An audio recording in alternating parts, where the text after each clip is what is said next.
तो दोस्तों, अगर आपको भी ऐसा लगता है कि गरीबों के मोर्चे पर मोदी सरकार विफल रही है तो आप अभी इस वीडियो को लाइक कीजिए और इस लाल बटन को दबा के इस चैनल को फ्री में सब्सक्राइब करके घंटी बजाइए और कमेंट में लिखिए जय हिंद। रुख करते हैं पहले खबर की तरफ। मणिपुर राज्यसभा चुनाव के बीच कांग्रेस का रिवर्स ऑपरेशन लोटस, बीजेपी सरकार पर संकट। जी हां दोस्तों, गुजरात और मध्य प्रदेश में कांग्रेस का सियासी खेल बिगाड़ने वाली बीजेपी का मणिपुर में राजनीतिक समीकरण गड़बड़ा गया है। मणिपुर में बीजेपी के नेतृत्व वाली सरकार से उप मुख्यमंत्री भाई जॉय कुमार सिंह सहित कुल 9 विधायकों ने नाता तोड़ लिया है। कांग्रेस के रिवर्स ऑपरेशन लोटस से बीजेपी को मणिपुर की सत्ता गंवाने के साथ साथ शुक्रवार को राज्यसभा सीट पर होने वाले चुनाव में शिकस्त भी खानी पड़ सकती है। बता दें कि 2017 के चुनाव के बाद मणिपुर में त्रिशंकु विधानसभा की स्थिति सामने आई थी। 28 विधायकों के साथ कांग्रेस नंबर 1 पार्टी बनकर उभरी थी, जबकि बीजेपी के 21 विधायक जीतकर आए थे। लेकिन बीजेपी ने सभी गैर कांग्रेसी विधायकों को अपने पाले में लाकर सरकार बनाने में सफल रही थी। बीजेपी ने नागा पीपुल्स फ्रंट के 4, एनपीपी के 4, टीएमसी के 1, एलजेपी के 1 और एक निर्दलीय विधायक के साथ मिलकर सरकार बनाई थी। बीजेपी ने सत्ता की कमान एन बीरेन सिंह को सौंपी थी। बीजेपी ने एनपीपी के 4 विधायकों को मंत्री बनाया था, जिनमें वाई जॉय कुमार सिंह को डिप्टी सीएम और वित्त मंत्री की जिम्मेदारी सौंपी थी। मणिपुर की एक राज्यसभा सीट पर 19 जून को चुनाव होने हैं। एक राज्यसभा सीट पर 3 प्रत्याशी किस्मत आजमा रहे हैं। इनमें बीजेपी से तितुलर किंग महाराजा सांजा ओबा लिसिम्बा, कांग्रेस से पूर्व मंत्री टोंगब्रम मंगीबाबू और नगा पीपुल्स फ्रंट होनरी कुई कांशुगु के बीच मुकाबला है। वोटिंग से एक दिन पहले कांग्रेस ने मणिपुर में बीजेपी का समीकरण बिगाड़ दिया है। एनपीपी को साधने के साथ साथ बीजेपी में भी सेंधमारी करने में कांग्रेस सफल रही है। इससे सरकार के साथ साथ राज्यसभा चुनाव में बीजेपी की गणित बिगड़ता नजर आ रहा है। रुख करते हैं अगली खबर की तरफ। नेपाल की राष्ट्रपति ने दी विवादित नक्शे वाले संशोधित बिल को मंजूरी। भारत के 3 क्षेत्र अपने में दिखाएं। जी हां दोस्तों, नेपाल के राष्ट्रपति विद्या देवी भंडारी ने गुरुवार को उस संविधान संशोधन बिल को मंजूरी दे दी जिसके जरिए नेपाल अपना नया नक्शा जारी कर रहा है। इस विवादित नक्शे में भारत के 3 क्षेत्रों को नेपाल अपना हिस्सा बता रहा है। बता दें कि भारत के कड़े विरोध के बावजूद नेपाल की संसद ने उस नए राजनीतिक नक्शे को अद्यतन करने के लिए संविधान में गुरुवार को संशोधन कर दिया, जिसमें रणनीतिक रूप से महत्वपूर्ण भारत के 3 क्षेत्रों को शामिल किया गया है। भारत ने नेपाल के मानचित्र में बदलाव करने और कुछ भारतीय क्षेत्रों को उसमें शामिल करने से जुड़े संविधान संशोधन विधेयक को नेपाली संसद के निचले सदन में पारित किए जाने पर शनिवार को प्रतिक्रिया व्यक्त करते हुए कहा था कि यह कृत्रिम विस्तार, साक्ष्य एवं ऐतिहासिक तथ्यों पर आधारित नहीं है और यह मान्य नहीं है। भारत ने नवंबर 2019 में एक नया नक्शा जारी किया था, जिसके करीब 6 महीने बाद नेपाल ने पिछले महीने देश का संशोधित राजनीतिक और प्रशासनिक नक्शा जारी कर रणनीतिक रूप से महत्वपूर्ण इन इलाकों पर अपना दावा बताया था। नेपाली संसद के ऊपरी सदन यानी नेशनल असेंबली ने संविधान संशोधन विधेयक को सर्वसम्मति से पारित कर दिया। इसके बाद नेपाल के नक्शे को बदलने का रास्ता साफ हो गया। नेपाली संसद के ऊपरी सदन में संविधान संशोधन विधेयक रविवार को पेश किया गया था। इससे एक दिन पहले निचले सदन से इसे सर्वसम्मति से पारित कर दिया था। ऊपरी सदन में मौजूद सभी 57 मौजूद सदस्यों ने विधेयक के समर्थन में मतदान किया। नेशनल असेंबली के सभापति गणेश तिमिलसिना ने बताया कि सभी 57 सदस्यों ने विधेयक के समर्थन में मतदान किया। नेपाल के संशोधित नक्शे में भारत की सीमा से लगे रणनीतिक रूप से महत्वपूर्ण लिपुलेख, काला पानी और लिम्पियाधुरा इलाके पर दावा किया गया है। भारत और नेपाल के बीच रिश्तों में उस वक्त तनाव पैदा हो गया था जब रक्षा मंत्री राजनाथ सिंह ने 8 मई को उत्तराखंड में लिपुलेख दर्रे को धारचूला से जोड़ने वाली रणनीतिक रूप से महत्वपूर्ण 80 किलोमीटर लंबी सड़क का उद्घाटन किया था। रुख करते हैं अगली खबर की तरफ। बीसीसीआई ने कहा चीनी कंपनी से देश को फायदा, वीवो से खत्म नहीं करेंगे करार। जी हां दोस्तों, एक और जहां चीन के उत्पादों और कंपनियों के देश भर में विरोध हो रहा है, वहीं दूसरी ओर बीसीसीआई ने साफ तौर पर कह दिया है कि वो आईपीएल के प्रायोजक वीवो से करार खत्म नहीं करेगी। बीसीसीआई ने कहा कि वो अगले दौर के लिए अपनी प्रायोजन नीति की समीक्षा के लिए तैयार हैं, लेकिन आईपीएल के मौजूदा टाइटल प्रायोजक वीवो से करार खत्म करने का कोई इरादा नहीं है। साथ ही बोर्ड के कोषाध्यक्ष अरुण धूमल का कहना है कि आईपीएल में चीनी कंपनी से आ रहे पैसे से भारत को ही फायदा हो रहा है, चीन को नहीं। लद्दाख में सीमा पर गलवान में दोनों देशों के बीच सैन्य तनाव के बाद चीन विरोधी माहौल गर्म है। 4 दशक से ज्यादा समय में पहली बार भारत चीन सीमा पर हुई हिंसा से कम 20 भारतीय जवान शहीद हो गए। उसके बाद से चीनी उत्पादों के बहिष्कार की मांग की जा रही है। धूमल ने हालांकि कहा, IPL जैसे भारतीय टूर्नामेंटों के चीनी कंपनियों द्वारा प्रायोजन से देश को ही फायदा हो रहा है। BCCI को वीवो से सालाना 440 करोड़ रुपए मिलते हैं, जिसके साथ 5 साल का करार 2022 में खत्म होगा। धूमल ने कहा, जज्बाती तौर पर बात करने से तर्क पीछे रह जाता है। हमें समझना होगा कि हम चीन के हित के लिए चीनी कंपनी के सहयोग की बात कर रहे हैं या भारत के हित के लिए चीनी कंपनी से मदद ले रहे हैं। उन्होंने कहा, जब हम भारत में चीनी कंपनियों को उनके उत्पाद बेचने की अनुमति देते हैं तो जो भी पैसा वे भारतीय उपभोक्ता से ले रहे हैं उसमें से कुछ BCCI को ब्रांड प्रचार के लिए दे रहे हैं और बोर्ड भारत सरकार को 42% कर चुका रहा है। इससे भारत का फायदा हो रहा है, चीन का नहीं। पिछले साल सितंबर तक मोबाइल कंपनी ओप्पो भारतीय टीम की प्रायोजक थी, लेकिन उसके बाद बेंगलुरु स्थित शैक्षणिक स्टार्टअप बायजू ने चीनी कंपनी की जगह ली। धूमल ने कहा कि वह चीनी उत्पादों पर निर्भरता कम करने के पक्ष में हैं, लेकिन जब तक उन्हें भारत में व्यवसाय की अनुमति है, IPL जैसे भारतीय ब्रांड के उनके द्वारा प्रायोजन किए जाने में कोई बुराई नहीं है। रुख करते हैं अगली खबर की तरफ। गलवान घाटी, 20 सैनिकों की शहादत पर बोले राहुल, PM चुप क्यों हैं? चीन की हिम्मत कैसे हुई? जी हां दोस्तों, पूर्वी लद्दाख में सोमवार रात गलवान घाटी में चीनी सैनिकों के साथ हिंसक झड़प में भारतीय सेना के एक कर्नल सहित 20 सैनिक शहीद हो गए। इस घटना के बाद से पूरा देश गुस्से में है और विपक्ष प्रधानमंत्री नरेंद्र मोदी से चीन पर कड़ी कार्रवाई करने की मांग कर रहा है। इस बीच कांग्रेस के पूर्व अध्यक्ष राहुल गांधी ने भी ट्वीट कर कई सवाल पूछे हैं। राहुल ने कहा है कि इस घटना पर PM चुप क्यों है। राहुल गांधी ने क्या कहा है? राहुल गांधी ने आज सुबह ट्वीट करके कहा है, PM चुप क्यों है, वह क्यों छिप रहे हैं? अब बहुत हो गया है, हमें यह जानना होगा कि क्या हुआ है। चीन ने हमारे सैनिकों को मारने की हिम्मत कैसे की? हमारी जमीन लेने की उसकी हिम्मत कैसे हुई? पूर्वी लद्दाख में सोमवार रात गलवान घाटी में चीनी सैनिकों के साथ हिंसक झड़प में भारतीय सेना के एक कर्नल सहित 20 सैनिक शहीद हो गए। पिछले 5 दशक से भी ज्यादा समय में सबसे बड़े सैन्य टकराव के कारण क्षेत्र में सीमा पर पहले से जारी गतिरोध और भड़क गया है। सरकारी सूत्रों ने कहा है कि चीनी पक्ष के भी 43 सैनिक हताहत हुए हैं।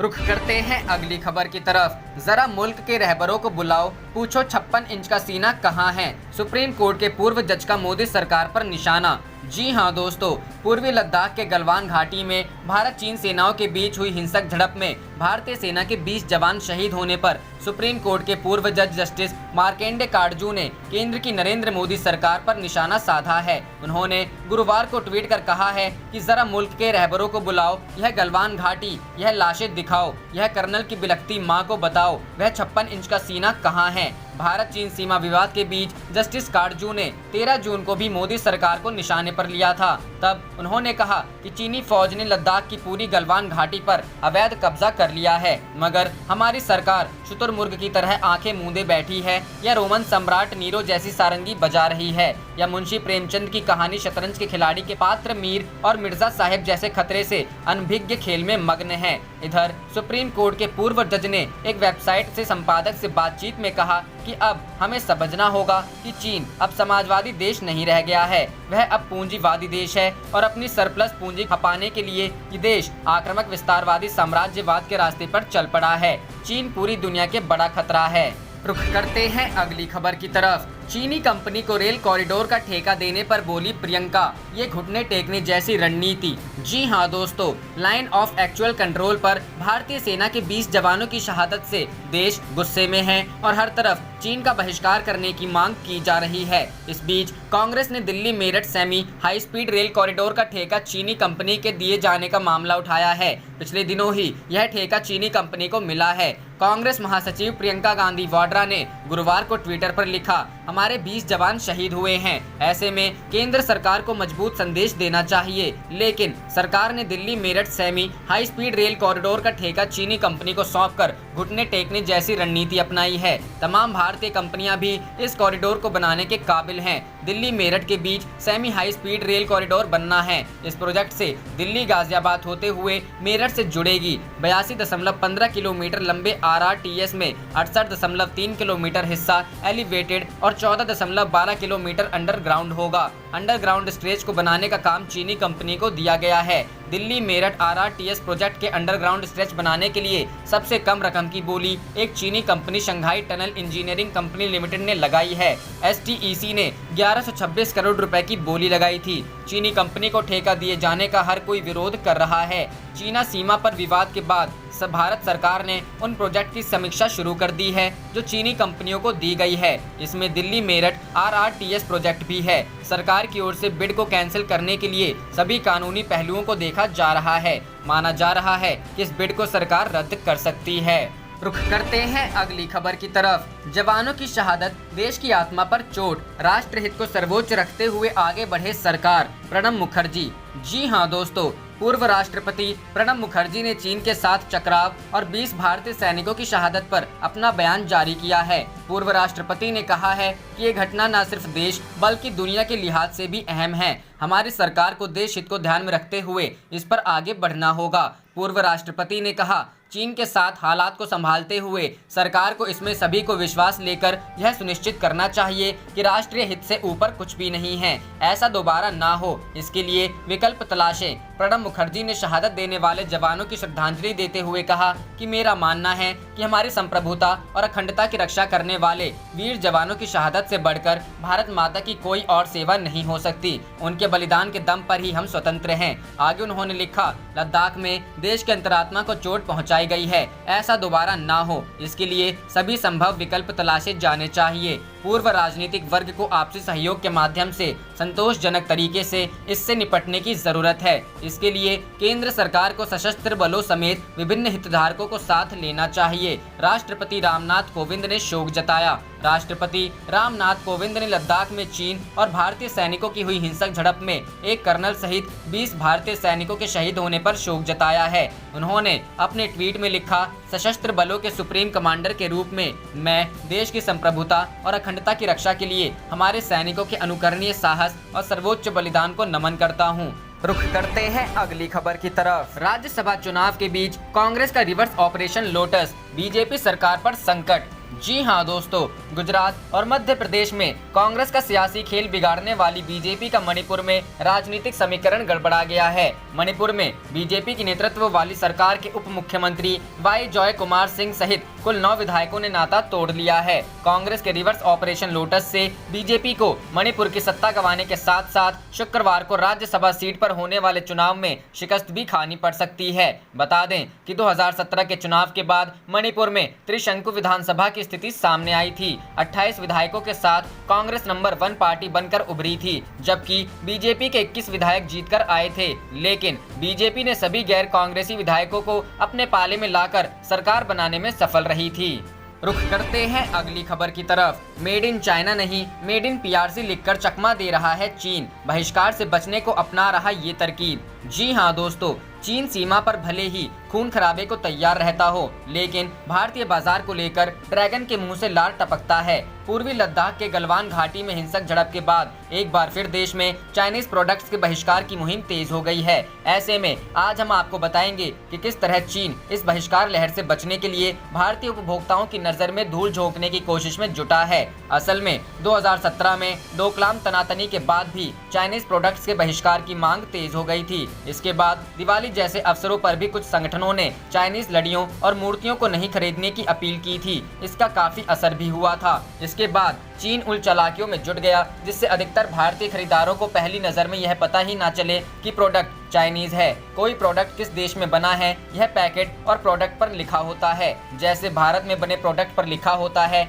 मेड इन इंडिया, इसी तरह चाइनीज प्रोडक्ट्स पर लिखा होता था मेड इन चाइना। यानी यह पहचान करना बहुत आसान था कि कौन सा सामान भारतीय है और कौन सा चाइनीज। इसी आसान पहचान को खत्म करने के लिए चीन ने अब अपने प्रोडक्ट्स पर मेड इन चाइना लिखना बंद कर दिया है। अब वह लिखता है मेड इन PRC। PRC का मतलब है पीपल्स रिपब्लिक ऑफ चाइना। शायद उसकी सोच रही हो कि भारतीय उपभोक्ता PRC लिखा देख सामान खरीद लेंगे। वे समझ नहीं पाएंगे कि यह असल में मेड इन चाइना है। और भी चालाकियां, चीन अपनी चालाकियों के लिए जाना चाहता है। चाइनीज प्रोडक्ट्स पर मेड इन PRC लिखने के साथ ही उसने अपने प्रोडक्ट्स को एकदम भारतीय लुक देने की भी कोशिश की है। इसके तहत वह प्रोडक्ट्स के नाम इस तरह रखता रखता है जिससे वे भारतीय प्रतीत हो, चाइनीज भाषा का इस्तेमाल नहीं। इसके अलावा वह पैकेट्स पर कहीं भी चाइनीज भाषा में कुछ नहीं लिखता है, सभी जानकारी और दिशा निर्देश अंग्रेजी में ही लिखता है। यहाँ तक कि कई प्रोडक्ट्स पर तो वह हिंदी में भी लिखने लगा है।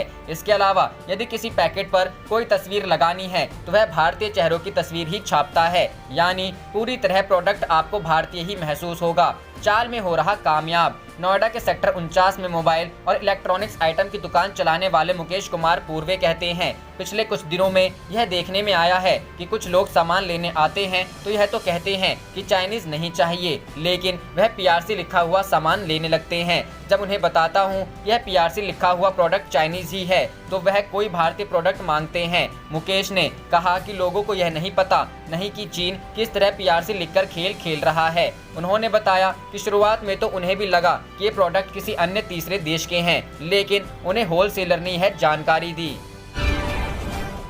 आप देख रहे थे आपका अपना चैनल जय हिंद जय भारत।